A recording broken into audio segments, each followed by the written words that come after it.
Hello दोस्तों, welcome to जो पक्के भी शुभम। तो आज की इस वीडियो हम यूपीएसआई 2025 के लिए स्ट्रैटेजी देखेंगे। तो काफ़ी डीप एनालिसिस करने के बाद मैंने यह वीडियो बनाई है।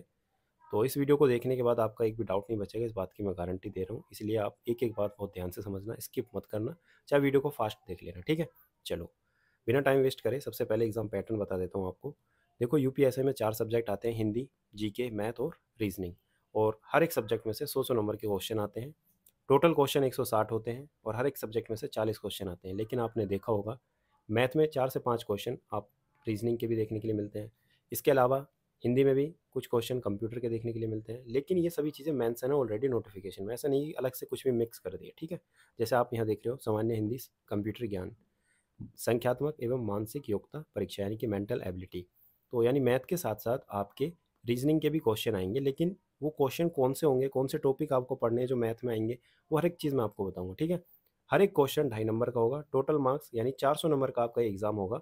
आपको ये पता होना चाहिए कि आपको कितना स्कोर करना है, यानी कि सेफ स्कोर आपको पहले ही पता होना चाहिए कि इतना मैं स्कोर करूंगा तो मेरी एक सीट पक्की हो जाएगी, ठीक है। तो इसके लिए आपको प्रीवियस ईयर कट ऑफ का एनालिसिस देखना होगा, तो जो कि मैं पिछली वीडियो में बता चुका कि 2017 में क्या कट ऑफ थी, 2021 में क्या कट ऑफ है। और हर बार एग्जाम का पैटर्न भी चेंज होता है। जैसे कि 2017 में मैथ के जो क्वेश्चंस थे वो थोड़े हाई लेवल के पूछे गए। हाई लेवल तो कुछ नहीं कह सकते, लेकिन जो क्वेश्चन है वो अलग अलग चैप्टर में से पूछे गए। जैसे कि सेट थ्योरी हो गया, परमुटेशन कॉम्बिनेशन हो गया, प्रोबेबिलिटी हो गया, स्टैटिस्टिक्स हो गया, इसके अलावा एपीजीपी हो गया, ठीक है। एपीजीपी के तो 2021 में भी पूछे गए, लेकिन सेट थ्योरी ये सभी चीज़ें 2017 में देखने के लिए मिली है ना। तो काफ़ी चीज़ें हो जाती हैं जो नई चीज़ें आते ही आपका स्कोर डाउन हो जाता है अगर आपने नहीं पढ़ी। अगर आप मैथ बैकग्राउंड से हैं तो आपको वो चीज़ आसान लगेगी, ठीक है। तो आपको पता होना चाहिए कितना टारगेट करना है। तो यूआर कैटेगरी के लिए एक मैंने बेस कैटेगरी मान के उसका टारगेट स्कोर बताया है। तो आपको कम से कम 80% टारगेट करना है। इसका मतलब ये कि 320 मिनिमम आपको स्कोर करना ही होगा अगर आपको यूपीएसआई में एक सीट लेनी है, ठीक है। बाकी अलग अलग कैटेगरियाँ, एससी, एसटी, ओबीसी, ठीक है, ईडब्ल्यूएस, सबका अलग अलग स्कोर रहेगा। लेकिन कभी भी अपना स्कोर जो भी कट ऑफ है प्रीवियस ईयर, जैसे 2021 में मान लो 316 कट ऑफ है यूआर की, तो कभी भी ये मत सोचना कि भाई 316 है तो इस बार भी 316 जाएगी तो 320 टारगेट लेके चलता हूँ। ये मिनिमम स्कोर है, हमेशा टारगेट अपना हाई रखना है। हाई रखने से क्या होगा, उसके आसपास पहुंचोगे। ऐसा नहीं कि आपने 320 सोचा और 320 ही आ गया, इससे कम ही आएगा। टारगेट हमेशा हाई रखना। जैसे मान लो आपके माइंड में सेट है कि 340, तो उसके आसपास यानी कि 320 तक पहुंच जाओगे, ठीक है, जितना हाई सोचोगे, ठीक है। सोचना भी मैटर करता है, सोचोगे तो ही आप एक्शन कर पाओगे, बिना सोचे एक्शन भी नहीं होगा, ठीक है। इससे ये फ़ायदा है, अगर आप स्कोर ज़्यादा लाते हो तो आपको डर खत्म हो जाएगा, आपके अंदर एक कॉन्फिडेंस रहेगा, चाहे फिजिकल देने में चाहे कहीं भी आगे, ठीक है। नहीं तो आपको डर लगेगा यार एक नंबर से रहना चाहूँ, मेरा टाइम वेस्ट नहीं हो जाएगा पूरा एक, क्योंकि मेहनत खराब हो जाएगी ना पूरी एक साल की। आप कोई और एग्जाम में इतना एफर्ट्स नहीं लगा रहे होंगे, आपको फिर लगेगा यार मैंने इसके चक्कर में ये वाला एग्जाम भी छोड़ दिया। बहुत सी चीज़ें, ठीक है। तो हर एक चीज़ आपको पता होनी चाहिए। अब स्टार्ट करते हैं स्ट्रैटेजी। तो सबसे पहले मैं बात करूँगा मैथ की। तो देखो मैथ, एक सेकेंड, हाँ मैथ इधर है ना। तो देखो मैथ में ये आपने सिलेबस देखा होगा, ठीक है, ये मैंने नोटिफिकेशन से ही लिया है। तो मैथ में अलग अलग चैप्टर है: number system, simplification, decimal, LCM, HCF, discount, profit loss. हर एक चैप्टर आपने यहाँ पे देखे हैं, ठीक है। इसके अलावा जो क्वेश्चंस हैं वो अलग से भी आ जाते हैं। आपको लग रहा है यार यहाँ पे कहीं भी सेट थ्योरी मेंशन नहीं है, ठीक है। इसके अलावा परमुटेशन कॉम्बिनेशन नहीं है, प्रोबेबिलिटी भी मेंशन नहीं है, लेकिन इनसे क्वेश्चन आ रहे हैं। तो हमें कैसे पता चलेगा कि यार यही चैप्टर पढ़ने हैं, ये नहीं पढ़ने। तो हर एक चीज़ आपको मैं बताता हूँ। देखो यहाँ पे जो मेंशन किया गया है, arithmetical, computation and other analytical function. जो एनालिटिकल फंक्शन है इसी में ही आपका सेट थ्योरी वगैरह आता है, ठीक है। और इसके अलावा जो मिसलिनियस है, मिसलिनियस में ही वो 3-4 चैप्टर हैं, ठीक है। एनालिटिकल थिंकिंग का मतलब हो गया जैसे स्टैटिक्स वगैरह हो गया इसमें। और मेंसुरेशन के साथ साथ आपने देखा होगा कई बार ज्योमेट्री का, यानी बहुत ही नॉर्मल बेसिक नॉलेज, वहाँ से भी क्वेश्चन आया था, ठीक है। इसका मतलब ये हो गया कि मिसलिनियस का मतलब ही ये हो गया कि बेसिक नॉलेज आपको होनी चाहिए मैथ की, यानी कि जिसका मैथ बैकग्राउंड है वो इसमें एक तरीके से लीड करेगा। लेकिन क्या आपको भी सब कुछ पढ़ना है? नहीं।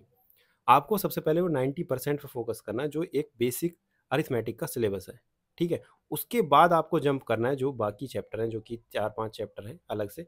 ऐसा नहीं है कि इनके चक्कर में आप परेशान हो जाओ कि भाई ये तो मैथ बहुत हार्ड आती है। मैथ बिल्कुल ईजी है यार, ठीक है। यूपीएसआई की मैथ ऐसा नहीं है कि बहुत ज़्यादा हार्ड है। एक दो क्वेश्चन हैं जो थोड़े कैलकुलेटिव हो जाते हैं, वो एक चैप्टर है अलग, ठीक है। जैसे कि मान लो ऐसा नहीं है कि हर एक चैप्टर्स में ही कैलकुलेशन है, ठीक है। जैसे अभी मैं दिखाऊंगा, क्वेश्चन के साथ समझाऊंगा, आपको पता चल जाएगा, ठीक है। और इसी के साथ मेंटल एबिलिटी के भी क्वेश्चन आपने देखे हैं, रीजनिंग के। तो ये वही चैप्टर हैं जो मैथ में क्वेश्चन पूछे जाते हैं। लॉजिकल डायग्राम हो गया, सिंबल रिलेशनशिप इंटरप्रिटेशन हो गया, वर्ड फॉर्मेशन टेस्ट हो गया, ये जो चैप्टर है ना ये आपको पढ़ने हैं, ठीक है। इन चैप्टर को पढ़ोगे तो वही 4-5 क्वेश्चन जो मैथ में आते हैं वो यहीं से आते हैं, ठीक है। अब बात करते हैं टीचर की। देखो टीचर जो भी हैं, चाहे आदित्य रंजन सर हो, राहुल तेवतिया सर हो, साहिल खंडेलवाल सर हो, पवन राव सर हो, राकेश यादव सर हो, ये जितने भी सर हैं आपके, मेनली एसएससी एग्ज़ाम को टारगेट करते हैं, क्योंकि हर साल इसकी वैकेंसी आती है और बहुत सारे एग्ज़ाम होते हैं। यूपीएसआई की तो कभी कभी वैकेंसी आती हैं 3 साल में, 4 साल में, बाकी साल तो ये पढ़ाते ही हैं ना, बाकी साल तो उन्हीं एग्ज़ाम को ही टारगेट करते हैं, तो ये उन्हीं के हिसाब से सिलेबस कराते हैं। लेकिन आपको करना क्या है, अपना सिलेबस यहाँ से डाउनलोड करना या स्क्रीनशॉट ले लो, अपनी कॉपी में लिखना, नंबर सिस्टम, सिंप्लीफिकेशन, जितने भी ये चैप्टर हैं लिखने के बाद, बाकी जो 5 चैप्टर मैंने बताए थे वो भी लिखना अलग से। लिखने के बाद हर एक चैप्टर जो आपको टीचर बढ़िया लगता है, जिससे आपको समझ में आता है यूट्यूब से, उससे आपको कंप्लीट करना है, ठीक है। और उसके बाद आपको प्रीवियस ईयर क्वेश्चंस भी लगाने हैं, अभी समझाऊंगा। तो टीचर कोई भी सेलेक्ट कर सकते हो जहाँ से आपको समझ में आए, लेकिन इनका कोई कोर्स कंप्लीट मत करना, कोर्स में अलग चलेगा यार, ठीक है। वो अपने हिसाब से एसएससी का पूरा कराएंगे, लेकिन कुछ चीज़ें ऐसी हैं जो आपको छोड़नी है। आपको समझना होगा कि यार इतना पढ़ना है, इतना छोड़ना है, क्या पढ़ना है क्या नहीं पढ़ना है, वो आपको यहाँ से पहले सिलेबस डाउनलोड करना है, और किस लिमिट तक पढ़ना है वो आपको प्रीवियस ईयर क्वेश्चंस की प्रैक्टिस करके पता चलेगा, ठीक है। तो टीचर कौन से फॉलो करने हैं, कोई भी फॉलो कर सकते हैं जिससे आपकी लिंक बने, ठीक है।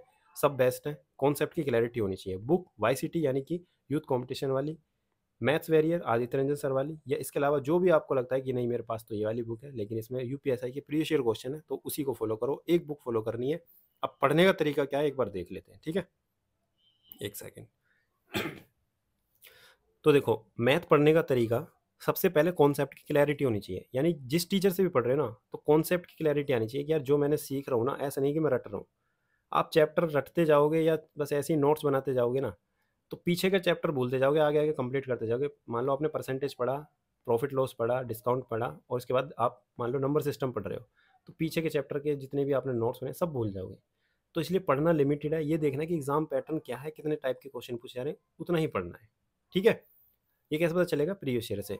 तो एक चैप्टर उठाया परसेंटेज, उसके कॉन्सेप्ट क्लियर करें। नोट्स मेकिंग का मतलब है उसी चीज़ के नोट्स बनाने हैं जो आपको नहीं आता। ऐसा नहीं कि आपको पता है कि यार जैसे परसेंटेज में बता दिया 1/50, ठीक है, इसका मतलब क्या होता है 2%, तो उसको भी लिख रहे हो। आपको पता होना चाहिए 33 सही 1/3 क्या होता है, 1/3%, ठीक है। 1/8 क्या होता है आपको नहीं पता, तो इसको आपको नोट्स में लिखना है। टाइम बचाना है, लिमिटेड चीज़ें लिखनी है। जितनी कम चीज़ें लिखोगे, जो चीज़ें दिमाग में वो दिमाग में ही रहेंगी हमेशा, जो चीज़ें दिमाग में नहीं है वो नोट्स बनाओ, और उन्हीं को जब देखोगे तो कम भी लगेगा आपको। हर एक चीज़ जब नोट्स में वही चीज़ें लिखी रहेंगी ना जो आपको नहीं आती, तो आपको पढ़ने में मज़ा भी आएगा, आपको पता रहेगा कि ये तो मुझे आती ही नहीं है। जब ज़्यादा लिख लोगे सब चीज़ें तो आपको लगेगा यार ये तो आता है, मतलब बहुत सी चीज़ें छूट जाएंगी, ठीक है। कम कंटेंट होगा, रिवीजन करने में भी मज़ा आएगा, टाइम भी कम लगेगा। जब अपने नोट्स बना लोगे, चैप्टर पढ़ लोगे किसी भी टीचर से, उसके बाद प्रीवियस ईयर क्वेश्चंस लगाने हैं। प्रीवियस ईयर क्वेश्चन जब लगाओगे, आपने देखा होगा कई बार क्वेश्चन करने के बाद, मतलब टीचर से पढ़ने के बाद क्वेश्चन नहीं होते प्रीवियस ईयर। वो जो क्वेश्चन नहीं होते उनको मार्क करना है कि यार ये क्वेश्चन नहीं हुए। फिर आपको चेक करना है कि अब मैंने इस टाइप का क्वेश्चन अपने टीचर से पढ़ा था या नहीं पढ़ा था। पढ़ा था लेकिन मैं रिकॉल नहीं कर पा रहा, मुझे याद नहीं आ पा रहा, कॉन्सेप्ट में कर नहीं पा रहा, इसका मतलब आपकी कमी है। दूसरा, आप ये देखो कि ये क्वेश्चन है क्या मेरे टीचर ने मतलब कराया है इस टाइप का कॉन्सेप्ट या नहीं कराया, या उससे रिलेटेड कुछ कराया नहीं कराया। आपको लग रहा है कि नहीं यार ये तो अलग है, तो फिर आपको वो कॉन्सेप्ट सीखना है। आपको ये देखना है कि यार इसमें यूपीएसआई में इस टाइप के क्वेश्चन आ रहे हैं पर हमारे टीचर नहीं कराए, तो फिर आपको ये देखना कौन सा टीचर करा रहा है या नहीं करा रहा, तो फिर आपको खुद से वो अलग से अपने नोट्स में ऐड करना है। ये आपकी रेस्पॉन्सिबिलिटी है। टीचर आपको सिखाएगा लेकिन सिलेक्शन तक नहीं ले जाएगा, वो आपकी खुद की रेस्पॉन्सिबिलिटी है, ठीक है। ये बात हमेशा दिमाग में रखना। बाकी option elimination, skipping, unit digit, बहुत सी चीज़ें हैं जो आप मॉक दोगे तब समझ में आएगा ये, ठीक है। इसको अभी मैं डिस्कस नहीं करूँगा, बाद में करूँगा। कैलकुलेशन की बात करें, कैलकुलेशन अच्छी है तो सिली मिस्टेक से बच जाओगे। सिली मिस्टेक का मतलब है कई बार आप देखते होगे कि 230 में इस तरीके से माइनस करा, तो कई बार जैसे यहाँ से माइनस करेंगे 4 आना था, किसी ने 5 लिख दिया, मतलब, और ये कैलकुलेशन चलती रहेगी आगे तक, फिर दिक्कत हो जाएगी। तो सिली मिस्टेक हो जाती है कैलकुलेशन में। इसके अलावा रेडियस मान लो 5 है, ठीक है, और आप से डायमीटर पूछा है, ठीक है, तो आप रेडियस निकाल के 5 कर देते हो, ठीक है। लेकिन डायमीटर पूछा है तो उसका 2 से मल्टीप्लाई भी करनी होती है। छोटी छोटी चीज़ें जो आप ब्लेंडर मतलब मिस्टेक कर देते हो, ठीक है। इसी में square, cube, table, LCM, multiple, multiplication, subtraction, ये सभी चीज़ें इंक्लूड है कैलकुलेशन में। ये सभी चीज़ें आपको अच्छे से आनी चाहिए, बेसिक है।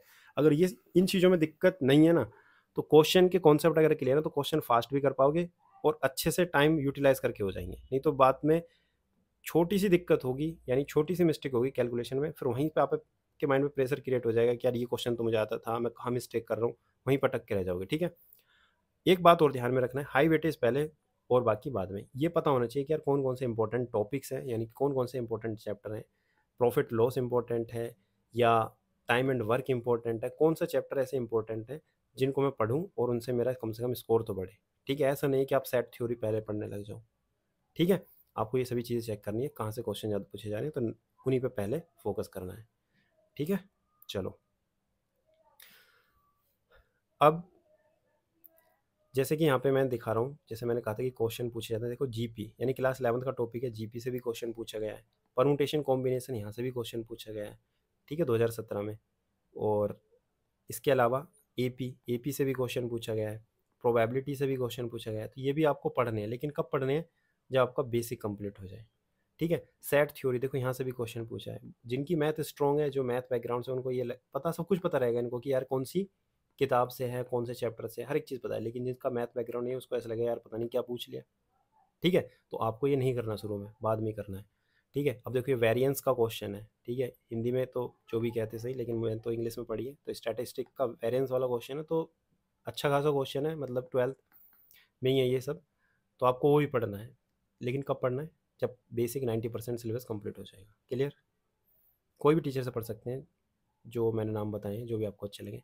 कैलकुलेशन का क्या यूज़ है, मैंने कैलकुलेशन डिस्कस क्यों किया। देखो एलसीएम हो गया, मल्टीप्लिकेशन हो गया, डिवीजन हो गया, टेबल 1 से 30 तक। जैसे मान लो मैं 279 और यहाँ 27। ठीक है, इस तरीके से मल्टीप्लिकेशन की बात करता हूँ। मान लो आपको अगर 27 का टेबल याद है, ठीक है, तो 27 की डायरेक्ट 9 में मल्टीप्लाई करोगे, फिर 27 की 7 में करोगे, फिर 27 की 2 में करोगे, बाकी जो एलसी मतलब कैरी आता रहेगा वो जोड़ते रहोगे। क्यों? क्योंकि आपको टेबल याद है, बहुत जल्दी कर लोगे। आपको अभी लग रहा होगा कि यार पता नहीं क्या कह रहा हूँ, लेकिन बहुत जल्दी कर लोगे। ठीक है, अगर आपको लगता है कि ये नहीं करना तो आपकी मर्जी है, लेकिन एलसीएम, मल्टीप्लिकेशन और डिवीजन, ठीक है, स्क्वायर और क्यूब, इन पे फोकस जरूर कर लेना। ठीक है, क्योंकि काफ़ी इंपॉर्टेंट है ये चीज़ें। एलसीएम का क्यों, देखो जो एसएससी सीजीएल वगैरह में जो क्वेश्चन पूछे जाते हैं, ए ने 10 दिन में काम करा, बी ने 36 दिन में करा और सी ने 24 दिन में करा, इसका एलसीएम निकाल लेते हैं। लेकिन यहाँ पे यूपीएसआई में जो नंबर होते हैं थोड़े बड़े होते हैं। यहाँ पे तो ये खैर फैक्टर है, ये इसका डबल कर दो, ये इसका ट्रिपल कर दो, आ गया। लेकिन कई बार ऐसे नंबर आ जाते हैं, आपको समझ में नहीं आएगा यार इसका एलसीएम क्या आएगा। मतलब क्वेश्चन पता है कि ए बी सी, इन तीनों का एलसीएम निकालना है, फिर डिवाइड करना है, फिर इन तीनों को जोड़ना है और इससे डिवाइड हो जाएगा तो आंसर आ जाएगा। आपको पता है, प्रोसेस पूरा पता है, लेकिन आप एलसीएम ही नहीं निकाल पा रहे, यानी कैलकुलेशन ही वीक है, वहीं अटक के रह जाए बार बार। किसी का कुछ और आ रहा है, 1/4 कुछ 6 आ रहा है, समझ रहे हो? बस वही चीज़ है। ठीक है, इस चीज़ को समझ जाओ। अब बात करते हैं हम पॉलिटी। तो पॉलिटी में आने से पहले पहले एक बार देख लेते हैं, क्वेश्चन तो दिखाई दूँ ना। देखो पॉलिटी के कथन वाले क्वेश्चन, कौन सा कथन सही है, यानी कि स्टेटमेंट वाले क्वेश्चन। और इसमें ये देखो, इतने लेंथी लेंथी क्वेश्चन है, 2017 में पूछे गए, तो इसका मतलब ये नहीं है कि भाई पूछे तो गए हैं, 2021 में नहीं पूछे गए, क्या आगे नहीं पूछे जा सकते? एक बार अगर पूछ ले तो कुछ भी हो सकता है। ठीक है, अपने आप को तैयार रखना है। लेकिन देखो ल्यूसेंट से, मैं बता रहा हूँ, ल्यूसेंट से डायरेक्ट आर्टिकल के क्वेश्चन भी आते हैं पॉलिटी में, कि आर्टिकल 15 क्या है, आर्टिकल 16 क्या है, 17 क्या है, 266 क्या है। ठीक है, इस तरीके के क्वेश्चन भी आते हैं। लेकिन ऐसे क्वेश्चन भी आते हैं जिनके लिए आपको डीप नॉलेज चाहिए, और केस वाले क्वेश्चन आते हैं।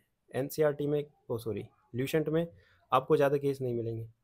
ठीक है, हर एक क्वेश्चन नहीं मिल पाएगा, लेकिन पढ़ना है ना भाई। 16 नंबर यहाँ पता है कि 16 नंबर मिनिमम आ रहे हैं, ये 16 क्वेश्चन, 16 नंबर नहीं, 16 क्वेश्चन, 5/2 यानी कि 40 नंबर कम से कम सिर्फ पॉलिटी से आ रहा है। तो इसका मतलब ये हो गया कि इसमें मेहनत करने की जरूरत है अलग से। क्लियर? इसमें नंबर नहीं कटवाने, तो कहाँ से पढ़ना है? अब देखो यहाँ पे एक सेकंड, जैसे कि संविधान है, ठीक है, इसमें ये पूछा है कि एक तरीके से जो राइट प्रॉपर्टी वाला है ना, अधिग्रहण के बारे में पूछा है। ठीक है, ये किस आर्टिकल से रिलेटेड है? तो देखो यहाँ पे डायरेक्ट अगर यहाँ दिया होता है 31, 32, 21 और 28, तो आप डायरेक्ट टिक कर देते 31। लेकिन यहाँ पे क्या दिया, 31B, 31A, 31C, यानी सब क्लाउज भी दिए हैं। और यहाँ पे इसका आंसर मान लो 31A है, और इसी में जो 31B की स्टेटमेंट दी होती है, आपको पता ही नहीं चलता यार 31B में क्या है, ए में क्या है, सी में क्या है। इसका मतलब डीप पढ़ना है ना। यहाँ पे क्वेश्चन तो पूछा गया है, 2021 का ही क्वेश्चन है ये। और ये जो ऊपर के 2 क्वेश्चन थे, वो थे आपके 2017 के। तो 2017 में डीप पूछा, लेकिन वो स्टेटमेंट बेस्ड था। लेकिन यहाँ पे सिर्फ एक लाइन का वन लाइनर क्वेश्चन है तो ये भी डीप ही। अगर आपको नहीं पता तो इसमें गलती कर जाओगे मतलब। ठीक है, तो आपको लक्ष्मीकांत पढ़नी पड़ेगी। ठीक है, लक्ष्मीकांत कैसे पढ़नी है, क्या करना है, सब कुछ बताऊंगा। पहले एक बार आपको पूरा जीके का दिखा देता हूँ, है ना। मज़ा तो आ रहा होगा ना सभी को। हम्म। देखो जनरल अवेयरनेस, जनरल अवेयरनेस में देखो यहाँ पे आपका पॉलिटी, ज्योग्राफी, जितनी भी जीके ना सब कुछ इंक्लूड है, आपकी यूपी जीके भी इंक्लूड है। एक तरफ ये इतना सिलेबस जीके का जो कि पूरा पोर्शन लगभग 33, ठीक है, नहीं 33 नहीं, 23 मान के चलो, 23, एक सेकेंड, 23 37, ठीक है, 36 से लेके 37 मतलब 36 से 37 क्वेश्चन सिर्फ इधर से आएंगे जनरल अवेयरनेस से। बाकी करंट अफेयर के सिर्फ 2-3 क्वेश्चन आएंगे, 2-3, 1-2 कुछ भी हो सकता है ना, ऊपर नीचे चलते हैं ये। और इसका सिलेबस इतना हैवी दे रखा है तो इस पर फोकस नहीं करना, ठीक है, कभी इतना सब कुछ पढ़ने लग जाओ। बहुत से लोग हैं जो करंट अफेयर डेली पढ़ रहे हैं, मंथली पढ़ रहे हैं, भाई नहीं पढ़ने यार। एफर्ट्स वहाँ से लगाओ जहाँ पे लग रहा है कि यार इधर मैं एफर्ट्स लगा रहा हूँ, मेहनत कर रहा हूँ, अगर 1 घंटा दे रहा हूँ तो वहाँ से नंबर भी आए। ऐसा नहीं है कि एफर्ट लगाया जा रहा है नंबर 1-1, 2-2 के लिए, ठीक है। अब जैसे कि जो जनरल अवेयरनेस का ये सिलेबस है, उत्तर प्रदेश की शिक्षा, संस्कृति और सामाजिक प्रथाओं के संबंध में विशिष्ट जानकारी, ठीक है। तो उत्तर प्रदेश के बारे में क्या क्या पढ़ना है वो यहाँ पे मेंशन किया है, तो सिर्फ उतना ही पढ़ना है। इसके अलावा अलग से आपको यूपी जीके के लिए बुक नहीं लेनी, क्योंकि 1-2 क्वेश्चन पूछे जाएंगे। आप इतनी सारी, इतनी मोटी बुक या जो भी बुक आप यूपी जीके के लिए पढ़ रहे हो, कि सब चीज़ याद कर लोगे? पॉलिटी भी याद कर लोगे, ठीक है, हिंदी है वो, ठीक है। अगर जितना ज़्यादा पढ़ोगे ना, ये सोचोगे ये भी पढ़ लूँ वो भी पढ़ लो, दिक्कत पता क्या होगी? दिक्कत ये होगी एग्ज़ाम में जब क्वेश्चन आएगा, 4 ऑप्शन आएंगे, आपको लगेगा ये भी है और ये भी आंसर है, फिर आपको लगेगा यार पढ़ा तो था ये है या ये है, कन्फ्यूज़न हो जाएगी, फिर आप ये लगा दोगे डी, और आंसर क्या होगा? ए होगा। इस तरीके से आप मिस्टेक करते चले जाओगे, सिली मिस्टेक। आपको लगेगा यार मैंने पढ़ा तो सब कुछ था लेकिन मैं नहीं कर पाया अच्छे से, अच्छी परफॉर्मेंस नहीं हो पाएगी। क्यों? क्योंकि रिवीजन नहीं है। रिवीजन भी तभी होगा जब लिमिटेड पढ़ा हो। जब लिमिट से ज़्यादा पढ़ लोगे तो रिवीजन कहाँ से होगा? टाइम भी तो चाहिए ना उसके लिए, ठीक है। तो याद रखना हमेशा कि उत्तर प्रदेश की जीके हर एक चीज़ को टाइम मैनेजमेंट के साथ पढ़ना है, अभी मैं बताऊंगा, ठीक है। चलो यहाँ पे देखते हैं पहले पॉलिटी के। देखो 16 क्वेश्चन, यानी 16 से ज़्यादा क्वेश्चन आते हैं, मिनिमम 16, 17, 18, 19 इनके ऊपर डिपेंड है। अगर यहाँ से ज़्यादा पूछे तो यहाँ कम कर देंगे, यहाँ से ज़्यादा तो यहाँ कम कर देंगे, मैनेजमेंट ही करते रहते हैं अपने हिसाब से, ठीक है। मूल विधि में एक्ट, रूल, बीएनएस और बीएनएसएस, पहले सीआरपीसी और आईपीसी आता था, लेकिन अब बीएनएस और बीएनएसएस आता है, ठीक है। आता है मतलब आएगा, क्लियर। जीके में देखो 13+ क्वेश्चन पूछे जाते हैं। 13+ क्वेश्चन कहाँ से पूछे जाते हैं? इकोनॉमिक्स, हिस्ट्री में मॉडर्न, मिडाइवल, एंशिएंट, 3 हो गया। ज्योग्राफी, साइंस में फिजिक्स, केमिस्ट्री, बायो, 3 इधर और 3 इधर, 3-3, 6, 7 और 8, ठीक है। कंप्यूटर 9, यूपीजी के 10, करंट अफेयर 11, और इसमें 2 से 3 क्वेश्चन पूछे जाते हैं। यानी कि 11 सब्जेक्ट हैं और क्वेश्चन भी इससे 13+ पूछे जाते हैं। यानी कि कभी इससे 2-3 पूछ ले, कभी इससे 2 पूछ ले, ठीक है, कभी इससे 1 पूछ ले, ऊपर नीचे होते रहते हैं। तो खुद सोचो इसका सिलेबस इतना हैवी, एक सब्जेक्ट यानी हिस्ट्री अगर पढ़ोगे जिसमें कि मेडाइवल है, एंशिएंट है और मॉडर्न है, इन पूरी तीनों हिस्ट्री को अगर आप पढ़ोगे तो 1 महीना लग जाएगा अच्छे से पढ़ने में, ठीक है। मान लो चलो जिसने पहले से पढ़ रखी है 15-20 दिन में पढ़ा, लेकिन सिर्फ इसमें से 1 नंबर, ठीक है, या 2 नंबर या 3 नंबर, ठीक है, मतलब 1-2 क्वेश्चन, 1-2 क्वेश्चन का मतलब हो गया 2.5, 2 क्वेश्चन हो गए 5, 3 क्वेश्चन हो गए 7.5, ठीक है। ये समझ लेना, कभी कमेंट करके कहो कि यार 1-2 क्वेश्चन 1-2 नंबर की नहीं आती, इतने नंबर के आते हैं, ठीक है। इस चीज़ को रिलेट कर लेना। लेकिन मैं ये बताना चाह रहा हूँ कि ये जो सब्जेक्ट हैं, इतना पढ़ने के बाद एक एक सब्जेक्ट से सिर्फ 1-2 क्वेश्चन, तो इतनी मेहनत करने की ज़रूरत है क्या? सब कुछ पढ़ना नहीं। आपको क्या करना है, प्रीवियस ईयर क्वेश्चन एनालाइज करना है। ये जानना है कि यार हिस्ट्री में कहाँ से क्वेश्चन पूछे जा रहे हैं। आप जब एनालाइज करोगे आपको पता चलेगा यार मॉडर्न हिस्ट्री में वायसराय वगैरह, ठीक है, इनसे क्वेश्चन पूछे जा रहे हैं, ठीक है, गांधी से क्वेश्चन पूछे हैं, तो सबसे पहले इसी को हिट करना है, ठीक है। मुगल से क्वेश्चन पूछे जा रहे हैं, दिल्ली सल्तनत से क्वेश्चन पूछे जा रहे हैं, तो उसी को हिट करना है। ऐसा नहीं है कि सब कुछ पूरा बेस से पढ़ने लग जाओ, टाइम वेस्ट हो जाएगा, ठीक है। तो इतना करना है। जब इतना सब कुछ स्ट्रॉन्ग हो जाए, खुद सोचो जब मुगल भी एक बार पढ़ लोगे ना आप, एक बार जब जो पहले एक बार मुगल पढ़ेगा, ऐसा नहीं कि उसने पढ़ लिया तो उसको आ गया तब, लेकिन उसके बाद वो अलग अलग सब्जेक्ट भी पढ़ेगा, ये भी पढ़ेगा, लेकिन ये मुगल भूल जाएगा जो भी पढ़ा है। तो उसका रिवीजन भी करना है, यानी कि एक चीज़ को आपको बार बार 6-6, 7-7 बार पढ़ना है, क्योंकि वहाँ से क्वेश्चन अगर आए तो मैं गलत ना करूँ। जब ये आप परफेक्शन में आ जाओगे, जब ये आपका परफेक्ट हो जाएगा, तब आपको लग रहा है कि मेरे पास टाइम है, तो आप एंशिएंट या जो भी आपको एक्स्ट्रा पढ़ना है आप पढ़ सकते हो, ठीक है। पर शुरू में टाइम वेस्ट नहीं करना, ठीक है। चलो अब बात करते हैं पॉलिटी की। देखो पॉलिटी में लक्ष्मीकांत से ही पढ़ना है, लेकिन सेलेक्टिव पढ़ना है। काफ़ी लोग डर जाएंगे, भाई लक्ष्मीकांत इतनी मोटी बुक क्या करूँगा पढ़ के। देखो आपको प्रीवियस ईयर जो भी पेपर है उनका एनालाइज करना है कि यार आर्टिकल 31 से A B C ये पूछा जा रहा है, इसका मतलब ये है कि आर्टिकल ये वाला डीप पढ़ना है, तो पढ़ लेता हूँ चलो, ठीक है। ये क्वेश्चन पैटर्न आप देख के समझ जाना, कि इतना डीप पूछा जा रहा है तो इतना पढ़ लेता हूँ। केसेस के बारे में पूछा जाए तो एक बार देख लेता हूँ, लक्ष्मीकांत में जितने भी केसेस आते हैं मेरी आंखों के सामने, एक बार उनको रीड कर लूँगा, ठीक है, वहीं हाईलाइट कर लेना, नोट्स बनाने की जरूरत नहीं है पहली बारी में, ठीक है। पहली बारी में सिर्फ रीड करो, नॉलेज लो, क्योंकि ऐसा तो है नहीं कि एक बार पढ़ दी दोबारा नहीं पढ़नी, बार बार रिवीजन करना पड़ेगा। एक बार रीड करो, सेलेक्टिव टॉपिक्स पढ़ो, ठीक है। मैंने यूपीएससी सीडीएस के लिए पढ़ी थी और मैंने एग्जाम भी क्लियर किया, लेकिन लक्ष्मीकांत यूपीएससी सीडीएस के लिए भी पूरी नहीं पढ़ी जाती, ठीक है। यूपीएससी सीएपीएफ वाले भी पूरी नहीं पढ़ते, ठीक है, सेलेक्टिव चीज़ें ही पढ़ने हैं। आप तो यूपीएसआई की तैयारी कर रहे हो, तो ऐसा नहीं कि पूरी बुक ही पढ़नी है, सेलेक्टिव चीज़ें पढ़नी है, लेकिन पढ़नी यहीं से है। अब यहीं से क्यों पढ़नी है, जैसे कि आप बहुत सारे टीचर हैं, ठीक है, एनी टीचर, जैसे मैंने यहाँ पे लिखा, टीचर भी फॉलो कर सकते हैं, आरडब्ल्यू के हो गए, एग्जामपुर के हो गए, परमार एसएससी हो गए, यहीं से क्यों पढ़ना है। देखो आरडब्ल्यू के जो टीचर हैं या एग्जामपुर के हैं, ये आपको पढ़ाएंगे, ठीक है, जैसे दिग्विजय सर हो गए, ये आपको बहुत अच्छा पढ़ा देंगे, समझा देंगे, टीचर की ज़रूरत भी है, क्योंकि जो एकदम मतलब कि मैं मान लो मैथ बैकग्राउंड से, मैं लक्ष्मीकांत या जो भी चीज़ें पढ़ूंगा डायरेक्ट बुक, तो मुझे खुद समझ में नहीं आएगी, ठीक है, टीचर की ज़रूरत पड़ेगी और टीचर से पढ़ना भी है, लेकिन आपके पास ये बुक भी होनी चाहिए।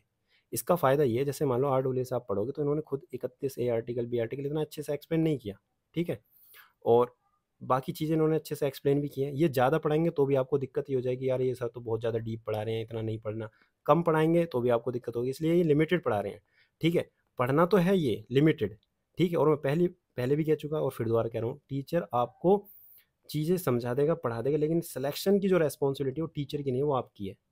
यानी कि आरडब्ल्यूए कहीं से भी पढ़ने के बाद जो लास्ट के एफर्ट्स हैं, 280 तक पहुंच जाओगे आप, लेकिन 320 को दाना 340 तक पहुंचाना, ये आपके एफर्ट्स मैटर करेंगे कि भाई आप एनालाइज कर रहे हो चीज़ों को, आपको पता कर रहे हो कि हाँ ये चीज़ मुझे पढ़नी है, ये छोड़नी है, हर चीज़ आपके ऊपर डिपेंड करेगी, ठीक है। तो यहाँ से पढ़ सकते हो। पढ़ने के बाद जैसे मान लो आपने आर्टिकल 15 पढ़ लिया, आपको समझ में आ गया, ठीक है, अच्छे से टीचर ने समझाया, जब आप बुक रीड करोगे ना यहाँ लक्ष्मीकांत, तो आपको और अच्छे से समझ में आ जाएगा, अच्छा ये हर एक चीज़ रिलेट कर पाओगे।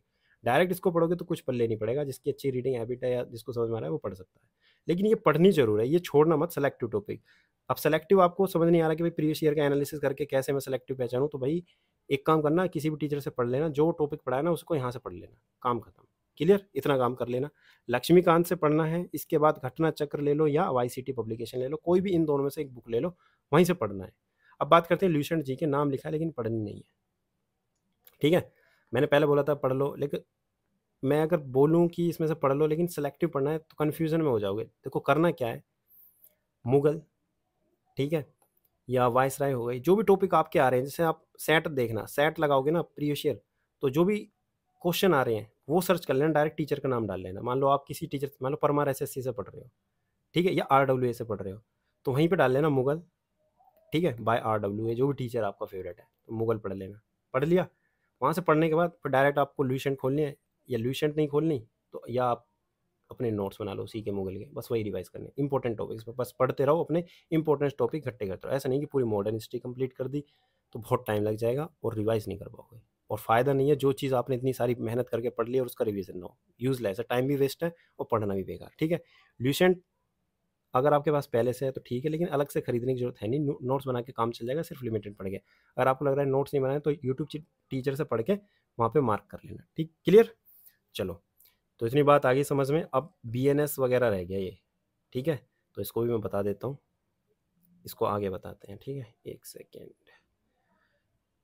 यहाँ पे देखो, जब मैं ट्रेनिंग में था तो अभी काफ़ी पिछली वीडियो बनाई थी, तो एक ने कमेंट करके बताया था कि आपने कौन सी बुक पढ़ी थी, वो मुझे मतलब मुझे बता दो। देखो मैंने जो बुक पढ़ी थी ना, हमने हमारे तो देखो सीईओ साहब ने पढ़ाई थी, मैंने बताया था कमांडेंट ने, तो उनके पास अलग थी बुक जिससे वो पढ़ा रहे थे, लेकिन हमारे पास जो बुक थी जो उन्होंने बताई थी तो वो ये थी, ठीक है, प्रोफेशनल पब्लिशर वाली। तो इसमें बीएनएस, बीएनएसएस, ठीक है, और बीएसए। बीएसए आपको नहीं पढ़ना, बस ये दोनों टॉपिक पढ़ने, इसमें सेलेक्टिव चीज़ें पढ़नी है, ये हिंदी और इंग्लिश बाइलिंगुअल है किताब, लेकिन इतना पढ़ना 4-5 नंबर के लिए मैं नहीं मानता कि ज़रूरी है, ठीक है। तो डायरेक्ट पढ़ोगे वही वाली बात है, जैसे मैंने अभी बताया, पॉलिटी डायरेक्ट अपने लक्ष्मीकांत से पढ़ोगे नहीं समझ में आएगी। इसलिए आपको करना क्या है, ये बुक नहीं लेनी, इसलिए मैंने बता दिया कि एक बच्चे ने पूछा था तो मैंने बता दिया। ये पढ़ना कहाँ से है, इसके लिए देखो ये बोरिंग लगेगा शुरू में, लेकिन इसके लिए आप यूट्यूब पर किसी भी टीचर को फॉलो कर सकते हैं, राम सर को फॉलो कर सकते हैं, किसी भी अलग टीचर को, इनसे पढ़ लो, मोर देन सफिशिएंट है। इसके लिए आप यूट्यूब चैनल इन पर डिपेंड हो सकते हैं, ठीक है, या किसी के नोट्स आपको मिल रहे हैं पर पढ़ना है, ये राम सर मतलब बढ़िया है, ठीक है, इनके लिए मतलब मैं कहूँगा कि काम हो जाएगा यहाँ से बढ़िया, एक नंबर, ठीक है। नोट्स बना सकते हो, ठीक है, और जो भी यहाँ पे एक्ट वगैरह आ रहे हैं, जो भी एक्ट पढ़ाते हैं, पोस्को एक्ट वगैरह, जो भी एक्ट ये पढ़ा रहे हैं उसको अच्छे से पढ़ो, उसके नोट्स बनाओ, क्लियर। और प्रीवियस ईयर क्वेश्चंस प्रैक्टिस करो। वहाँ से कोई भी चीज़ आपको डाटा नया मिलता है, आपको लग रहा है कि नहीं यार इन्होंने ये तो पढ़ाया नहीं लेकिन ये क्वेश्चन आ गया, तो उसका डाटा अपने नोट्स में ऐड कर लो। अपने नोट्स इस तरीके से बनाने चाहिए बेहतरीन, जो बाद में रिवाइज करके सिर्फ इन्हीं पर डिपेंड रहो कि बस यही पढ़ूंगा अपने नोट्स, ना तो लास्ट में कोई बुक फॉलो करूँगा, कुछ नहीं फॉलो करना, सिर्फ नोट्स, ठीक है। और लास्ट में सिर्फ रिविजन रिविजन रिविजन, इसी से स्कोर बूस्ट होगा। और मैं ये बुक मना इसलिए कर रहा हूँ कि देखो यूपीएसआई में पहली बार देखो बीएनएस वगैरह ये आएगी, तो ये रिलेट करके क्वेश्चन देंगे कि भाई जो पहले आईपीसी थी और बीएनएस थे, मतलब पहले इसमें कितने चैप्टर थे, इसमें कितने हो गए, तो ये बुक में तो मिलेंगे नहीं, इसमें तो डायरेक्ट स्टार्ट हो जाएगा जो भी है मटेरियल, ठीक है। लेकिन जो टीचर वो पहले और अब में जो क्या डिफरेंस है अच्छे से मतलब पढ़ा देगा, ठीक है। तो उसका काम है, तो आप यहाँ से पढ़ लेना। बाकी पॉलिटी वाली बात याद रखना, ठीक है। अगर आपको लग रहा है कि पता नहीं क्या कह रहा हूँ, तो एक बार खुद एनालाइज कर लेना एग्ज़ाम, क्योंकि एनालाइज करके ही मैंने ये सभी चीज़ें बताई हैं, ठीक है। और इतनी हार्ड नहीं होगी, पढ़ोगे तो मज़ा आएगा। और पॉलिटी लक्ष्मीकांत, ठीक है, पढ़ लेना, मज़ा आ जाएगा। 16 क्वेश्चन है, ठीक है। ल्यूसेंट से पढ़ोगे तो 16 में से 12 एक क्वेश्चन ही कर पाओगे, ठीक है। 16 से ज़्यादा क्वेश्चन भी आ जाते हैं कई बार, कॉन्फिडेंस रहेगा हाई। क्योंकि आपको खुद सोचो, एक सेकंड में भी दिखाता हूँ, एक सेकंड। 40 40 40 40, तो कितना हो गया, मान लो 400 में से, मतलब यहाँ आप तीनों में कितने नंबर लेके आ जाओगे, ज़्यादा से ज़्यादा 270, ठीक है। इसमें कितने लेके आ जाओगे, 50, नहीं आ पाएंगे ना ज़्यादा, हर किसी के तो नहीं आ पाएंगे ना 50, ये 60 आ जाएंगे, 70 आ जाएंगे, नहीं आ पाएंगे ना। तो 340 नंबर कैसे आएंगे, 340 जब भी तो आएंगे जब वो जो सब्जेक्ट हैं आपके, रीजनिंग, मैथ और हिंदी, इनमें अच्छा खासा स्कोर है। एक एक दो दो नंबर बस, मतलब दो दो क्वेश्चन छूटे, बस एक दो नंबर नहीं, दो दो एक क्वेश्चन छूटे बस, बाकी इसमें एफर्ट्स लगाने पड़ेंगे जीके में, है ना। तो तभी हो पाएगा जब अच्छे से पढ़ोगे। एक सेकंड, अब हमारा क्या रह गया, मैथ हो गया, ठीक है, जीके हो गया। अब बात करते हैं हम रीजनिंग की, ठीक है, हिंदी की लास्ट में करेंगे। देखो रीजनिंग में क्या करना है, सेम जिस तरीके से बताया। देखो रीजनिंग में यहाँ पर रीजनिंग का सिलेबस है, फिर ये आईक्यू टेस्ट है, फिर ये मेंटल एप्टीट्यूड टेस्ट है, तो 3 पोर्शन में है, ठीक है। इसमें आपको सीरीज़ के क्वेश्चन, ब्लड रिलेशन के क्वेश्चन, यहाँ पर relationship observation question, decision making वाले क्वेश्चन है। ये कौन से टीचर कराएंगे बताओ आपको, ये सारे टीचर जो हैं ये एसएससी के टीचर हैं, ठीक है। तो आपको ऐसा नहीं है इनका कोर्स कंप्लीट करने लग जाओ, चाहे विक्रमजीत सर हो या कोई भी टीचर हो। आपको करना है क्या, आपको ये करना है कि पहले सिलेबस, जैसे ये स्क्रीन में सिलेबस है, इसका स्क्रीनशॉट ले लो, ले लिया, अपने टॉपिक नोट कर लिए। नोट करने के बाद आपको ये देखना है कि यार पहले जो बेसिक चैप्टर हैं, ब्लड रिलेशन हो गया, सीरीज़ हो गया, इनको कंप्लीट कर लेता हूँ मैं किसी भी टीचर से जिससे मुझे समझ में आ रहा है, ठीक है। और एक बार प्रीवियस ईयर क्वेश्चन का सेट देख लेना, कहाँ का, यूपीएसआई का। आपको पता चल जाएगा भाई स्टेटमेंट से इतने क्वेश्चन पूछे जा रहे हैं, ब्लड रिलेशन से इतने क्वेश्चन पूछे जा रहे हैं। लिखने के बाद क्लियर, उस चैप्टर को पढ़ना जिसकी हाई वेटेज है। पढ़ने के बाद फिर आपको पता चलेगा यार मेरी जो गलतियां हो रही हैं, अजम्पशन वाले क्वेश्चन ये मुझे समझ में नहीं आ रहे, डिसीजन मेकिंग वाले क्वेश्चन जो नए नए क्वेश्चन है ना, लेंथी ये समझ नहीं आ रहे, अब ये पढ़ने हैं। तो वही टॉपिक का नाम डालना यूट्यूब पर, और बाय जो भी टीचर का नाम डालना जिससे भी आपको समझ में आए, उस टीचर की वीडियो देख के अपने नोट्स बनाने और फिर प्रैक्टिस करने प्रीवियस ईयर क्वेश्चन, ठीक है। कोर्स लाइन से कंप्लीट मत करना, अपनी ज़रूरत के अकॉर्डिंग पढ़ना है। ऐसा नहीं किसी एक टीचर पर डिपेंड हो गए बस मैंने इसका कोर्स ले लिया मैं कर रहा हूँ। कोर्स करोगे ये अपने हिसाब से पढ़ाएंगे, ठीक है। क्योंकि जितना भी कोर्स है अलग अलग एग्ज़ाम को ओरिएंटेशन करके, मतलब टारगेट करके बनाया नहीं है। ऐसा नहीं है यूपीएसआई के लिए अलग से रीजनिंग का कोई आ गया, बस नाम बदल देंगे लेकिन है नहीं, ठीक है, वही चल रहा है। समझ में आ रही है, तो ये चीज़ें करनी है। और बाकी बुक कौन सी फॉलो करनी है, कोई भी प्रीवियस ईयर बुक जो आपको सही लगे, वाईसीटी, किरण, यूपीएसआई वेरिएंट, कोई भी बुक, एक बुक ले लेना प्रीवियस ईयर, वहाँ से प्रैक्टिस करनी है, ठीक है। बात करते हैं हिंदी की, तो हिंदी में भी देखो कोई भी टीचर यूट्यूब पर फॉलो कर लेना, RW एग्जाम पर काम चल जाएगा। घटना चक्र या आदित्य पब्लिकेशन, कोई भी एक प्रीवियस ईयर बुक लेना, ये सिलेबस है, ठीक है, इसको पढ़ लेना। यहाँ पे यूट्यूब से ही काम चल जाएगा और प्रीवियस ईयर से। दिक्कत आएगी सिर्फ आपको मैथ में और जीके में जो पॉलिटी है, बाकी तो मुझे पता है कर लोगे, ठीक है। और क्या रह गया, और देखते हैं। हाँ देखो रीजनिंग का भी मैंने बताया था, अभी हमने जीके, देखो एक सेकंड, देखो पॉलिटी बताना भूल गया ना मैं, किस तरीके से पढ़नी है। देखो पॉलिटी में लक्ष्मीकांत कैसे पढ़नी है, सेलेक्टिव रीडिंग कैसे करनी है, पहले प्रीवियस ईयर प्रैक्टिस करनी है टॉपिक वाइज। जैसे मान लो आपने किसी टीचर से यूट्यूब पे वीडियो देख पढ़ी, मतलब कोई भी टॉपिक पढ़ा, मान लो फंडामेंटल राइट पढ़ा किसी भी टीचर से यूट्यूब पर, फिर प्रीवियस ईयर क्वेश्चन प्रैक्टिस करें, ठीक है। और वहाँ से पता चल गया यार इस लेवल के क्वेश्चन पूछे जा रहे हैं, क्या यूट्यूब पर उस टीचर से पढ़ने के बाद ये सारे क्वेश्चन हो रहे हैं, काम चल रहा है उस टॉपिक को पढ़ के, तो बहुत बढ़िया। अगर लग रहा है कि नहीं तो आ जाना इधर, ठीक है, उसी टॉपिक को फंडामेंटल राइट को लक्ष्मीकांत से रीड कर लेना। क्लियर? इसके बाद ये पहली बार सिर्फ रीड करना है।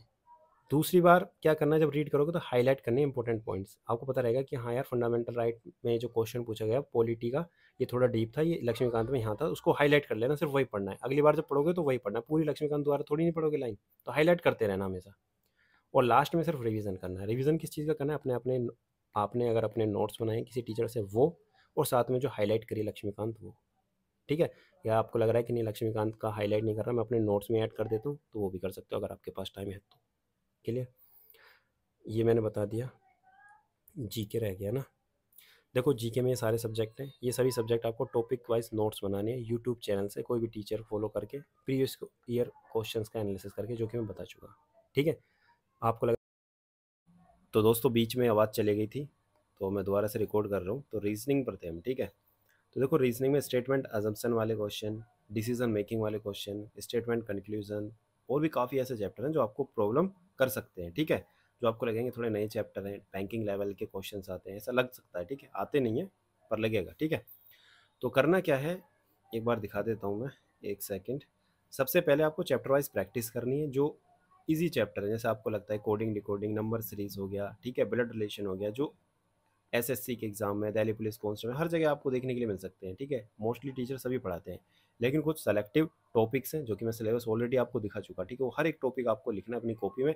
कॉपी में लिखने के बाद जैसे ये लिखा आपने टॉपिक, जो कंप्लीट हो जाए टिक लगा देना, जो कंप्लीट हो जाए टिक लगा देना, और बाद में जो बचेंगे उनको अलग अलग टॉपिक को अलग अलग टीचर से कर सकते हो, जिसका जो बेस्ट है। ऐसा नहीं कि एक ही टीचर से कसम खा ली उसी से पढ़ना, ठीक है। जहाँ से जो बढ़िया पढ़ाएगा उससे पढ़ लेना, ठीक है। चैप्टर वाइज प्रैक्टिस करनी है, फोकस करना वीक टॉपिक पर। आपको पता है यार मैं नंबर सीरीज के क्वेश्चंस तो कर लेता हूँ, ठीक है, ब्लड रिलेशन के भी आसान आते हैं, कर लेता हूँ, लेकिन ये अजप्शन वाले क्वेश्चन मेरे से नहीं होते, मेरी समझ में नहीं आते, तो भाई उसकी अलग से प्रैक्टिस करो, ठीक है। पता होना चाहिए मेरा वीक टॉपिक कौन सा, स्ट्रॉन्ग कौन सा है। नो क्वेश्चन पैटर्न को पहचानो भाई, ठीक है। क्वेश्चन पैटर्न जब पहचानोगे आपको पता चल जाएंगे आपके वीक टॉपिक, फिर उसी को पढ़ना है। प्रैक्टिस करनी है राइट डायरेक्शन में, ठीक है। प्रीवियस ईयर क्वेश्चन ही प्रैक्टिस करने हैं, इसका मतलब ये नहीं है कि भाई अजप्शन वाले क्वेश्चन, डिसीजन मेकिंग वाले क्वेश्चन आ गए तो बैंकिंग लेवल की तैयारी करने लग जाओ, नहीं। टाइम वेस्ट नहीं करना है कहीं भी, पढ़ना उतना ही है जिससे पढ़ के अच्छा खासा स्कोर आ जाए, ठीक है। एक अच्छी कैटेगरी में पहुंच जाओ, अच्छी कैटेगरी का मतलब है एवरेज स्टूडेंट से आप हो जाओ, ठीक है। बाकी बात करते हैं हिंदी की। तो हिंदी में देखो सिलेबस कंप्लीट करना है, प्रीवियस ईयर क्वेश्चंस प्रैक्टिस करने हैं, एक बार थ्योरी कंप्लीट कर ली, ठीक है। बाकी आपको याद भी करनी होती है काफ़ी चीज़ें इसमें, तो वो डेली आपका रिवीजन है, प्रैक्टिस करनी है प्रीवियस ईयर क्वेश्चंस पैटर्न को एनालाइज करना है, चेक करना है कहाँ से ज़्यादा क्वेश्चन पूछे जा रहे हैं, कहाँ मैं गलती कर रहा हूँ, क्या मैं चीज़ बार बार भूल रहा हूँ, सिली मिस्टेक कहाँ कर रहा हूँ, वही चीज़ आपको रिवाइज करनी है, ठीक है। रिवीजन ही सबसे ज़्यादा इंपॉर्टेंट है पूरी तैयारी में, ठीक है। अगर आपको लगता है कि मैं प्रैक्टिस सेट से भी इसको कंप्लीट कर सकता हूँ, RWA या एग्जामपुर पर प्रैक्टिस सेट चल रहे हैं, तो वहाँ से भी आप प्रैक्टिस कर सकते हैं, ठीक है। जो भी चीज़ आपको ऐड करनी है अपने नोट्स में ऐड कर सकते हैं, वो आपके ऊपर है। तो इतना सब कुछ मैंने बता दिया, समझ में तो आ गया होगा सबके। अब बात करते हैं डेली रूटीन की। तो डेली रूटीन भी पता होना चाहिए। देखो डेली रूटीन सभी का अलग होगा, ठीक है। कोई 8 बजे उठता है, कोई 6 बजे उठता है, कोई 5 बजे उठता है, कोई 5 बजे उठ तो जाता है, लेकिन उसकी पढ़ाई 8 बजे से स्टार्ट होती है। क्या होता है, वो खेत में जाता हो, गाँव का है तो खेत में जाता हो, कोई जॉब करता हो, लड़की का अलग टारगेट होगा, ठीक है। सब अपना अलग अलग तरीके से पढ़ेंगे। कोई यूपी कांस्टेबल में भी होगा जो UPSI की तैयारी कर रहा होगा, ठीक है। तो अपने हिसाब से अपना डेली रूटीन बनाना है। ऐसा नहीं करना कि 7 से 8 उठूँगा, 8 से 9 हिंदी पढ़ूंगा, 9 से 10 कैलकुलेशन करूंगा, या 10 से 12 मैथ पढ़ूंगा। इस तरीके से टाइम टेबल नहीं बनाना, बस स्लॉट वाइज पढ़ना है। स्लॉट 1, स्लॉट 2, स्लॉट 3, स्लॉट 4, यानी कि 4 स्लॉट वन बांटनी है। और स्लॉट 1 में जैसे मान लो कि हाँ भाई सुबह 10 बजे से पहले या नहाने से पहले, या जो भी आपका टाइम है, जिस तरीके से भी आप सोच पा रहे हो कि उससे पहले मैं पॉलिटी ख़त्म कर दूंगा, दोपहर तक मैथ ख़त्म कर दूंगा, और शाम को रीजनिंग और हिंदी पढ़ूंगा। इस तरीके से अपने हिसाब से कर लेना है, ठीक है। तो पॉलिटी और जीके में मैंने 3 घंटे दिए हैं, तो 3 घंटे फिक्स नहीं कि भाई 9 से 12 बस 12 बज गए, टाइम हो गया उठ जाओ, नहीं।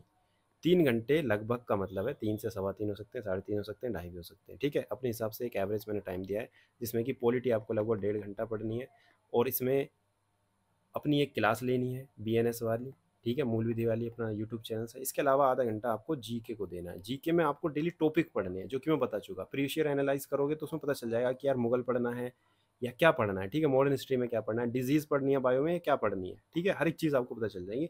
तो वही टॉपिक आपको उठाना और ल्यूसेंट से पढ़ सकते हो, आपको लग रहा है कि नहीं ल्यूसेंट है मेरे पास, आपको लग रहा है कि नहीं मुझे टीचर की ज़रूरत है, तो टीचर यूट्यूब पर सर्च करना, डिजीज़ बाय जो भी टीचर आपको अच्छा लगे, या डिजीज़ नॉर्मल डाल देना, कोई ना कोई वीडियो आ जाएगी, किसी से पढ़ लेना, ठीक है। अब बात करते हैं मैथ की। तो मैथ में भी 2-3 घंटे, क्या पता किसी की मैथ स्ट्रॉन्ग हो, वो 2 घंटे उसके लिए काफ़ी है, या उसको लग रहा है कि नहीं मैथ मेरा अच्छा खासा स्कोर है, मैं यूपी कांस्टेबल में सेलेक्टेड हूँ, या मैं और भी एग्जाम की तैयारी करता हूँ, या मेरा मैथ है स्ट्रॉन्ग, तो जीके को ज़्यादा टाइम दे सकता है, हिंदी को ज़्यादा टाइम दे सकता है, उसको लग रहा है मेरी तो हिंदी बहुत ज़्यादा वीक है, ठीक है। सबको अपनी वीक और स्ट्रॉन्ग चीज़ों को पहचानना है, उसी हिसाब से टाइम टेबल सेट करना है। ऐसा कभी मत करना कि मेरा मैथ तो स्ट्रॉन्ग और पूरे दिन फिर भी मैथ मैथ पढ़ने में मज़ा आ रहा है तो मैथ ही पढ़ते जा रहे हो, मज़ा नहीं लेना। मैथ पढ़ते जाओगे, स्ट्रॉन्ग कर लोगे, मान लो 40 क्वेश्चन है, ठीक है, आप पहले भी 35 कर रहे थे, स्ट्रॉन्ग करके भी 35 कर रहे थे पहले, और स्ट्रॉन्ग करने के बाद भी मान लो 38, 39 या 40 ही कर रहे हो, लेकिन यहाँ आप 20 ही क्वेश्चन कर पा रहे हो, और यहाँ पे आप 20 ही क्वेश्चन कर पा रहे हो, तो बेकार है, ठीक है। कभी भी ये मत सोचना कि फुल स्कोर लाकर ही आप टॉपर बनोगे। टॉपर बनने का एक ही तरीका है कि चारों सब्जेक्ट में अच्छे से मेहनत करके अच्छा स्कोर लेकर आना है। जरूरी नहीं है कि इसमें एक क्वेश्चन छूटेगा तो सिलेक्शन मतलब टॉपर नहीं बन पाऊंगा। आपको करना क्या है, जो भी सब्जेक्ट है जो वीक है उनको टाइम देना है, ठीक है। अब बात करते हैं रीजनिंग की। तो रीजनिंग में भी 1-1.5 घंटा, हिंदी 1-1.5 घंटा। आपको लग रहा है रीजनिंग मेरी स्ट्रॉन्ग है तो अल्टरनेट डेज भी पढ़ सकते हैं। सब कुछ मैंने कहा है कि आपका डेली रूटीन आपके ऊपर डिपेंड करेगा, ठीक है। अल्टरनेट डेज पढ़ सकते हैं, लास्ट के हफ्ते में मतलब लास्ट के 2 दिन पढ़ सकते हैं। सब कुछ आपके ऊपर। आपको लग रहा है कि मैं चारों सब्जेक्ट एक दिन में कवर नहीं कर सकता, ठीक है, मेरा बहुत वीक है, मैं मतलब डिस्टर्ब हो जाता हूँ, तो हर चीज़ आपको अपने हिसाब से करनी है, ठीक है। लिमिटेड स्टडी करनी है, मतलब पढ़ना उतना है जितना समेट पाओ, ठीक है, क्योंकि रिवीजन भी करना है। जितना ज़्यादा पढ़ोगे उतने ज़्यादा नोट्स बनेंगे, बहुत ज़्यादा डाटा हो जाएगा। अगर रिवीजन नहीं कर पाए जितना पढ़ा है तो जितना पढ़ा है वो बेकार है, टाइम भी वेस्ट हो गया, ये समझ लो, ठीक है।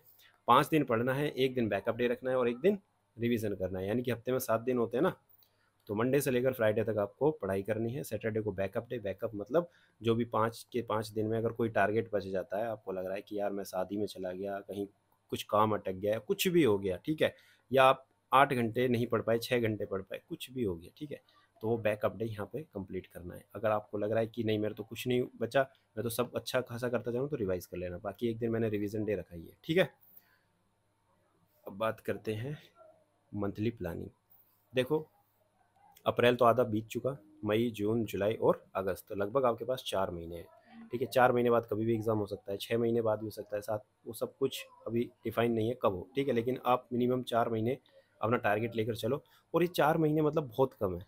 जिसने पहले से तैयारी स्टार्ट कर दी है उसको लग रहा है कि बहुत है, लेकिन जो अभी सोच रहा है कि हाँ मैं अभी बिगिनर हूँ, तो उसके लिए तो मतलब बहुत ही कम है ये 4 महीने। क्या है, 6 महीने भी उसको कम पड़ सकते हैं। क्यों?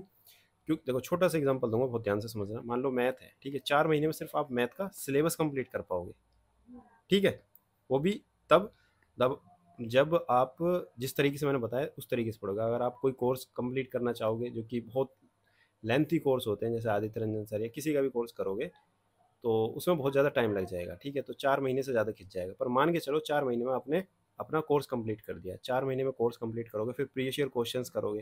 प्रीवियस ईयर क्वेश्चंस करने के बाद उसमें कुछ क्वेश्चन ऐसे आएंगे जो आपसे नहीं हुए, जो आपने मार्क करे थे अच्छे लेवल के, उनको भी तो सोल्व करना है, क्योंकि वही तो वो क्वेश्चन है जो आपको दिक्कत कर रहे थे।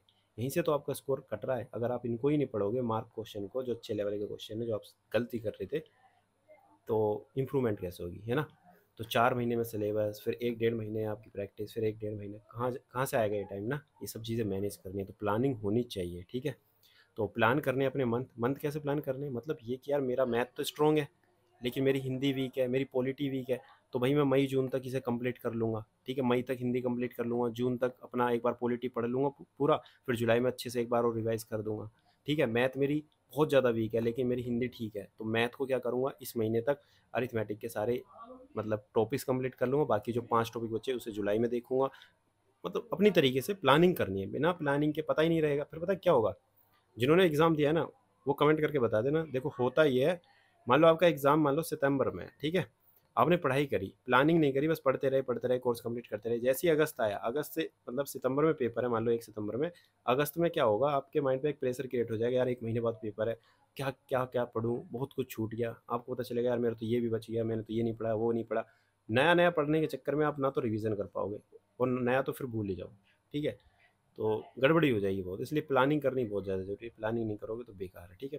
अपने आप को पुश करना है, सब्जेक्ट डिवाइड करने हैं। सब्जेक्ट डिवाइड का मतलब जिस तरीके से अभी मैंने बताया, फर्स्ट 90% देन 10%, मतलब पहले 90% पे फोकस करना है कि यार ये 90% बहुत इंपॉर्टेंट है, फिर बचा 10% उस पर बाद में फोकस करना है। यानी पहले एवरेज स्टूडेंट से ऊपर उठ जाओ, यानी पहले भीड़ से अलग आ जाओ, भीड़ से अलग आने के बाद तब आप एफर्ट्स मारना, ठीक है, पहले भीड़ से भी अलग आना है।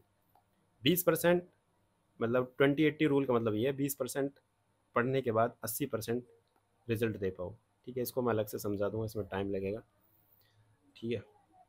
अब बात करते हैं डेली टारगेट सीरीज की। If you want daily target series complete target 1K plus like, मतलब इसका मतलब ये है, अगर आप चाहते हो कि मैं एक डेली टारगेट सीरीज स्टार्ट करूं यूपीएसआई के लिए भी, जैसे मैंने सीपीओ के लिए, सीजीएल के लिए, डीपी कांस्टेबल के लिए जैसे मैं चलाता हूँ, उसी तरीके से आप चाहते हैं कि एक गाइडेंस बैच हो जिसमें हमें गाइड किया जाए, हमें बताया जाए कि आज ये पढ़ना है, कल ये पढ़ना है, कहाँ से पढ़ना है, कैसे पढ़ना है, क्या चीज़ छोड़नी है, हर एक चीज़ मैं आपको बताऊँ। So you have to complete your target that is 1K plus like, मतलब कि आपको इस वीडियो पर 1K लाइक करना है। 1K लाइक का टारगेट क्या है, इसका मतलब ये है, आप इस वीडियो को लाइक करोगे तो मुझे एक तरीके से वोटिंग मिलेगी, मुझे पता चलेगा कि हाँ ये बच्चा चाहता है कि टारगेट सीरीज स्टार्ट हो। 1K लाइक आएगी तो मुझे एक मोटिवेशन मिलेगा कि हाँ इतने लोग चाहते हैं कि ये टारगेट सीरीज स्टार्ट हो, क्योंकि 20-30 स्टूडेंट के लिए इतना सारा एफर्ट्स इम्पॉसिबल है, मतलब कि क्योंकि टीम बनाना है, काफ़ी चीज़ें जो एनालाइज करना है, क्योंकि डायरेक्ट टारगेट सीरीज में कभी भी लॉन्च नहीं करता बिना एनालिसिस के, ठीक है। ऐसा नहीं कि बस टारगेट दे दिया, आप कोई भी टारगेट सीरीज में डेमो दिखाऊंगा अभी, ठीक है। हर एक टारगेट सीरीज मेरी एक बार आएगी लेकिन बहुत एफर्ट्स के साथ आती है, ठीक है। तो एफर्ट्स लगेंगे तो इसमें मेंबर भी चाहिए, तो 1K मिनिमम टारगेट है कि 1K आप लाइक, जिससे आप रेस्पॉन्स दे पाओ, ठीक है, और मुझे भी एक मोटिवेशन मिले जिससे मैं स्टार्ट कर पाऊँ, ठीक है। तो ये डेमो है, डेमो किसका है, ये सीपीओ का है, ठीक है। आप देख सकते हैं किस तरीके से टारगेट दिए जाते हैं। ये एसएससी सीपीओ 2025 2.0 बैच है, जिसमें मैं डेली टारगेट देता हूँ। ये 16वां दिन है। इंग्लिश में देखो 8 से 10 नंबर की ग्रामर आती है, ठीक है। ये लिंक दिया मैंने, यहाँ से पढ़ना है, ठीक है। बाकी वो क्या 25 से 27 नंबर की आती है, कहाँ से पढ़ना है, रीडिंग कॉम्प्रिहेंशन कैसे करना है, सिंप्लीफिकेशन चल रहा है, इसकी लिंक दी है, कहाँ से पढ़ना है, 2 दिन के अंदर कंप्लीट करना है, कितने नंबर का आता है, 3 से 5 नंबर का आता है, हर एक चीज़ बताइए। कैलकुलेशन प्रैक्टिस कहाँ से करनी है, ऐप भी बताइए, कितना टाइम देना है ये भी बताया। रीजनिंग में भी मैं लिंक देता हूँ, लेकिन यहाँ पे क्या है कि ब्लड रिलेशन के 2-3 नंबर के क्वेश्चन आते हैं, तो हम लिंक से कंप्लीट कर चुके हैं चैप्टर। अब 4 दिन हमारी क्या चल रही है, प्रैक्टिस चल रही है, तो 30+ क्वेश्चन प्रैक्टिस करने हैं, गुड क्वेश्चन मार्क करने हैं, जैसे कि मैं अभी बता रहा था आपको, है ना। कहाँ से करनी है, सोर्स भी बताया मैंने, कोई भी previous year book, even coaching centre या एंड गेम, ठीक है। एंड गेम बहुत बेस्ट चैनल है, आप उसको भी फॉलो कर सकते हैं, एक बार देख सकते हैं, अच्छे लेवल का है, ठीक है। एंशिएंट हिस्ट्री में 7 से 8 क्वेश्चन, मतलब 7 से 8 नंबर के क्वेश्चन आते हैं, ठीक है, मतलब हिस्ट्री में, सॉरी, ठीक है। इसमें एंशिएंट, मॉडर्न, मिडाइवल तीनों है। इस तरीके से मैंने मतलब टारगेट दे रखे हैं, तो इसी तरीके से आपको यूपीएसआई के लिए भी मैं दूंगा, अगर वो टारगेट कंप्लीट होता है तो, ठीक है। अगर वो टारगेट कंप्लीट नहीं होता तो, अगर वो टारगेट कंप्लीट नहीं होता तो बताऊंगा क्या करना है। पहले मैं बता दूं टारगेट सीरीज में है क्या क्या। देखो डेली टारगेट सीरीज में क्या होगा, self study and management program होगा। ऐसा नहीं है कि आपको टीचर बता दिया गया आप पढ़ते जाओगे, काफ़ी चीज़ें हैं जो सेल्फ स्टडी के टाइम पे मैनेज करनी होती हैं। स्ट्रेस मैनेजमेंट, बार बार इधर भी फॉर्म निकल गई, उधर भी फॉर्म निकल गए, तो उसको भर देना, मतलब बहुत सी चीज़ें हैं जो पूरी जर्नी में, इस 4 से 5 महीने की जर्नी में आपको दिक्कत करेंगी। सिर्फ ऐसा नहीं कि बुक बताने से सिलेक्शन हो जाता है, बाकी डेली जो भी प्रॉब्लम आती है उसको किस तरीके से फेस करना है, हर चीज़ मैटर करेगी, ठीक है। तो सेल्फ स्टडी मैनेजमेंट प्रोग्राम पर बेस्ड होगा, लिमिटेड कंटेंट होगा बेस्ड ऑन पीवाईक्यू, फोकस होगा वीक एरियाज पर, परफॉर्मेंस का एनालिसिस होगा, मतलब हर वीक और हर महीने आपको चेक करना है कि मैं इंप्रूव कर भी रहा हूँ या बस पढ़ते ही जा रहा हूँ, ठीक है। गैप फिलर का मतलब है, आज मान लो आपका स्कोर 220 आ रहा है, लेकिन आप चाहते हैं मेरा स्कोर 320 आए, इसके बीच का गैप कितना हो गया, 100, यानी 100 नंबर का गैप है अभी तुम्हारे और आपकी मंजिल के बीच, जितना आप चाहते हैं, ठीक है। तो ये 100 नंबर मैं किस तरीके से इंक्रीज़ करूँ, कहाँ पे इंक्रीज़ करने हैं, मेरे मैथ में इंक्रीज़ करने हैं, हिंदी में इंक्रीज़ करूँ या पॉलिटी पढ़ूँ, क्या पढ़ूँ, ठीक है। स्कोर एक टाइम पे आगे स्टक हो जाता है, रुक जाता है, फिर आगे नहीं बढ़ता, उसके लिए कैसे क्या करना है, गैप कैसे फिल करना है वो बताऊँगा। डाउट ग्रुप होगा जिसमें आप क्वेश्चन शेयर कर सकते हैं, आपस में पूछ सकते हैं, ठीक है। तो ये सभी चीज़ें होंगी। और अभी मैं एक चीज़ बोलने वाला था, मैं भूल गया। हाँ, अगर वो 1K टारगेट कंप्लीट नहीं होता तो क्या होगा, देखो तो ये होगा कि आपको खुद को, जैसे मैंने सब कुछ बता ही दिया आपको किस तरीके से क्या करना है, तरीके तो बता ही दिए ना, आप फिर खुद से प्लानिंग करना, ठीक है। अगर ये टारगेट कंप्लीट नहीं होता, मतलब लिमिटेड स्टूडेंट नहीं आते, तो मैं मैथ के लिए, ठीक है, और पॉलिटी के लिए और बीएनएस के लिए, इनके लिए अलग से वीडियो बना दूँगा। मुझे पता है आपको इन्हीं में दिक्कत आएगी, बाकी आप रीजनिंग भी कर लोगे, ठीक है। रीजनिंग में कुछ चैप्टर्स हैं उनमें दिक्कत आएगी, उनको भी देख लेंगे। बाकी हिंदी भी कर लोगे। सबसे ज़्यादा दिक्कत आपको इसमें आएगी, और सबसे ज़्यादा दिक्कत वैसे कायदे में आएगी इन दोनों में ही, ये जीके का जो पोर्शन है, क्योंकि मैथ भी इतनी हार्ड है नहीं वैसे, ठीक है। मैथ इतनी हार्ड है नहीं। बाकी एक सेक्शनल मॉक मैं आपको सोल्व करके दिखाऊंगा किस तरीके से यूपी का यानी यूपीएसआई का मैथ सोल्व करते हैं, ठीक है। एक मैं दिखाऊंगा वीडियो में। तो बाकी अगर आपको वीडियो अच्छी लगी तो thank you so much for watching this video, और please share with your friends and like and subscribe for more videos. जो भी नई वीडियो आती है उसके लिए आपको चैनल सब्सक्राइब करना होगा, जिससे नोटिफिकेशन आ जाए, आपको पता लग जाए कि हाँ भाई वीडियो आ गई, ठीक है। कमेंट करके बताना कि कैसी लगी वीडियो, और बाकी टेलीग्राम चैनल ज्वाइन कर लेना जो पक्के विद शुभम। और जब हम अपना बैच स्टार्ट करेंगे तो यहाँ पे आपको मैसेज करना होगा, ठीक है। वो बाद की बात है, अभी कोई मैसेज करने की जरूरत नहीं है।